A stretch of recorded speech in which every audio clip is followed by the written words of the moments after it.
it is enough to prevent the worst from happening, because I think the worst is really possible.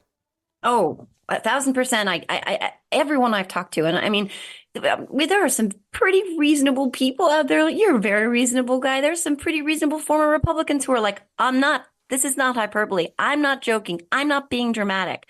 This is a choice. This is the precipice of the end of democracy. And on the other side of that cliff is autocracy. Like you said, is a dictatorship, is someone who's saying out loud now, y'all, that he's gonna be a dictator from day one, or just on day one, or whatever you want to call it. He's trying to loosen the membrane in the cult's minds of what that means, so that they're like, yes, we need that. Someone who doesn't follow the rules. We need a strong man, someone who breaks the rules because the rules don't work, because the system is broken.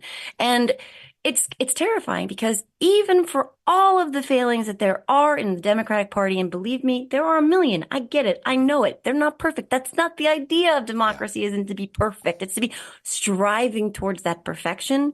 Yeah. But we cannot get there at all if we stop right here, because what's on the other side of it is autocracy. And then you can just forget any debates or future growth on any of the issues like climate that you would really like addressed more, or enshrining Roe, enshrining abortion rights into law. We can't have those conversations down the road if this isn't a democracy. And I know all the MAGAs are going, it's a constitutional republic. Well, do a little research on that, by the way. You can go do it on Facebook. I don't care where you do it.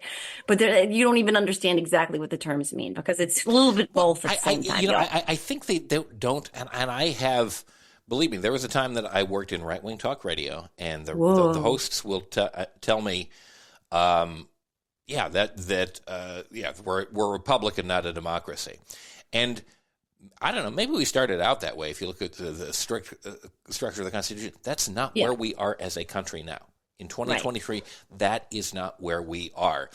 And you've really got to understand where we are as a nation, as opposed to like what these like arcane rules and the desires of the founders were, because there's just a huge gap there. We are a democracy, and if you would prefer not to be there, and it seems like many of them would prefer not to, then there are other places you can go if you would like. We would like to be a democracy, and that's the thing. If most of us want to be a democracy, and we do, we get to be. The alternative to that, when most people want to be something else, that is authoritarianism. That is a dictatorship. That is not democracy, and clearly that is not what you want. So either you vote in your minority fashion and say, okay, I don't want I'm voting in a democracy not to have a democracy, or makes no sense. Yeah, which makes no sense whatsoever. Or you impose an authoritarian regime or a theocracy or whatever it happens to be, which is obviously what they were trying to do on January 6th. Or you can just, go somewhere else where there is an autocracy like Russia or something like that. And that's an option for you. But don't impose it on the rest of us. And frankly, we are not going to let you impose it on us. We want to have our say. Right. And there's a couple of things I wanted to say about that. But if they like the idea so much of an autocracy and a dictator, do me a favor. Spend 1 week in North Korea. Yeah. 4 days, maybe a long weekend. Go ahead. Knock yourself out, particularly you women. Go ahead and do that. Try living in some parts of Russia. I don't know. Give it a shot. You like it? So you thinks it sounds so nice? Please, I beg you, go. I mean, even China, feel free. I write about this stuff a lot, because it's like it's like literally like that cartoon where the sheep are looking at the sign of the wolf that says, "I'm going to eat you." He's saying it like it is. Right. He's saying to them, "I am going to be the dictator for you, and I'm going to eat you up." And they're like, "Oh, things are good now." But he says that even though he didn't make them better last time for us, he's going to make them better next time for us by being a dictator. It's like saying, the sheep going, "Oh, we need a wolf. Of course we need a wolf. That's how we stay safe and keep those other sheep we don't like out because they're Yeah. coming for our pastures. And Yeah. it's really Freedom is slavery, if, to quote. yes, right, right, exactly. It's totally like that's Orwellian. I mean, it's right like freedom is slavery. What are the other one? I can't think of what else they say, but Ignorance is strength. That's another one. Right. Yes, and they've gotten to a point now where the bulk of the really devout Magites, like they that doesn't matter what he tells them, that they will find a way to spin it to suit what they need, and what they need is for this person to feed this sense of like superiority that they felt like they were born with in life or circumstances or evolution or has diminished their sense of a hold on that, and he just capitalizes on it all the time by making them afraid. And we've seen this so many times throughout history. Because he is the ultimate entitled individual. I cannot think of a more psychologically entitled person than Donald Trump. And so intrinsically, he appeals to all those, frankly, mediocre white guys who feel that same way, who feel that, if women and minorities hadn't it messed it up for me, I'd just be at the top of the heap. And that encapsulates where he is mentally. And it encapsulates, how he made his money, or how he acquired his money more particularly, it really reflects that completely. I mean, he had a rich daddy. He was born at the top of the heap. And he was like they said about George Bush. He was born at third base and thought he hit a triple. Right, exactly. That is who he is, and everybody is like who supports him, kind of, or the vast majority of them is like a mini version of that. Someone who feels entitled to be on top for no good reason. Yeah, they just feel it's a birthright, and it helps them. It helps them to justify a lot of the things in their life that they don't want to accept blame for. Like, if they're not especially smart, or they don't have a great paying job, or whatever it is. Maybe they're not hung. I don't know. They can be like, it's not my fault. It's the people who came for my stuff. It's their fault. It's like it's really intoxicating cocktail for people like that, and we've seen what that kind of cocktail of loyalty can lead to. And now back to that thing you said about Trump being, God forbid, in the White House for another 4 years, is that the people who would be surrounding him fully want to drink in all of that. And it would be Steve Bannon, Mike Flynn, Stephen Miller. I mean, the people who appeal to not just like the worst impulses of his, but the people who truly feel this idea of entitlement based on their birthright. I mean, they're not people who want a very diversified, electorate. They don't care. They want everyone to look like they look and be, dominant males. It's scary. It's interesting that you use the term birthright, because it's something that they desperately want for themselves. Mm-hmm. And yet, in terms of citizenship and birthright citizenship, they literally either want to ignore or change the Constitution in order to deprive others of the birthright citizenship that is guaranteed to them by the Constitution, which I find fascinating. It's one of their founding. I don't know if you know this. One of their founding platforms. Well, this MAGA version of it is hypocrisy. Yes, it's like hypocrisy, intolerance, bigotry, stupidity. Hypocrisy is a big one. I mean, it's like you can't.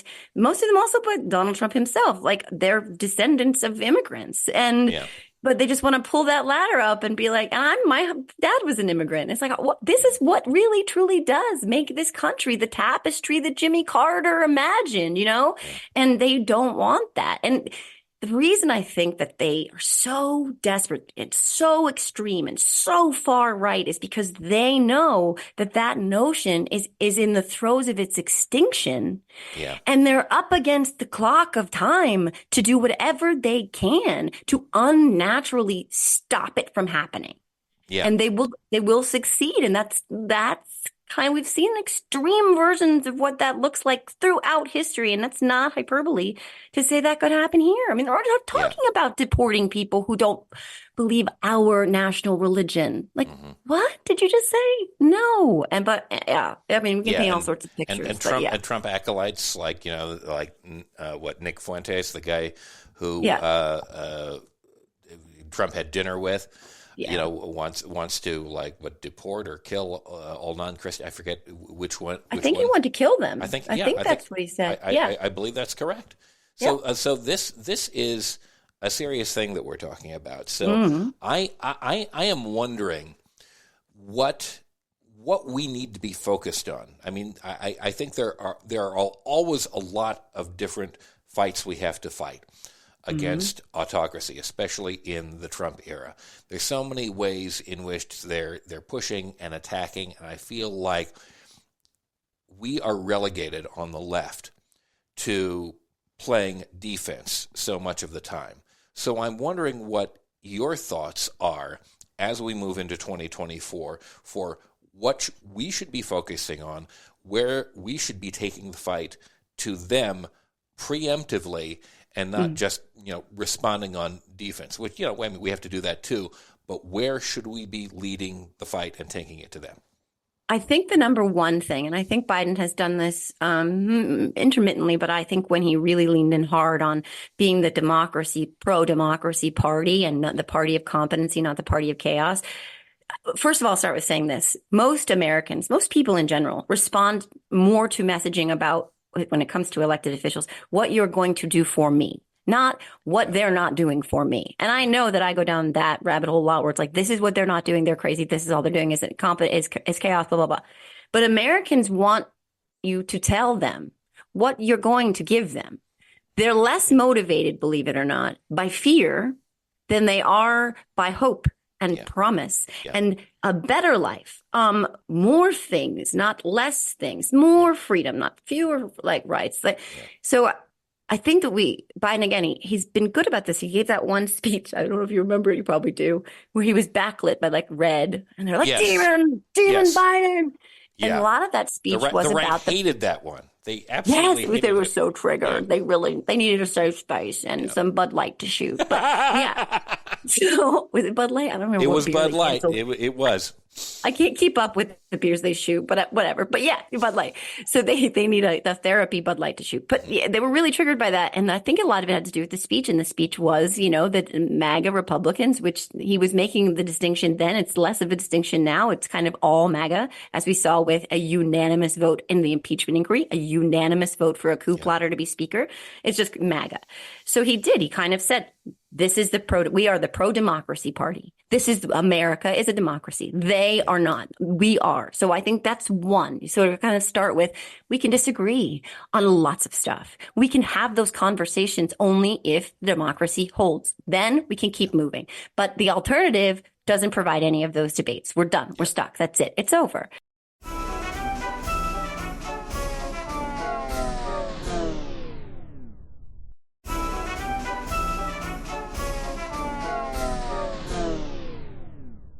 The other thing that I think is super important in terms of messaging, again, is what they're going to do for you, but framing it in what they've already been doing, what they've already succeeded at doing. And when they had the House and the Senate, those were incredibly consequential 2 years. Yeah. So much historic legislation was passed. Yeah. And a lot of that legislation is with an eye toward the future, whether it's, climate, which the Inflation Reduction Act, people don't know this, but we have to talk about it, was one of the most consequential climate legislations bills ever signed into law. But it's part of a whole there's more to it than that. But that messaging has to be out there. It has to be made strong because it's getting lost in all the noise and the chaos. And so what's happening is the reality of a strong economy or reality of, lowering inflation, lowering gas prices isn't trickling down to ma and pa suburban because there's so much other noise and that's sensational. And it's like, okay, I'm done. I don't want to listen. So I think a really strong tactic, a really effective tactic is to constantly say, The Democrats want you to have health care. Yeah. Republicans want to take it away. They want you to have Social Security. Republicans want to take it away. Like, I think you can frame what the Democrats are promising to deliver and have a record of working towards versus what the Republicans are promising to take away from you, which is essentially everything. Trump still wants to repeal Obamacare after all this time. He's got something beautiful planned, just as beautiful as as beautiful as Nixon's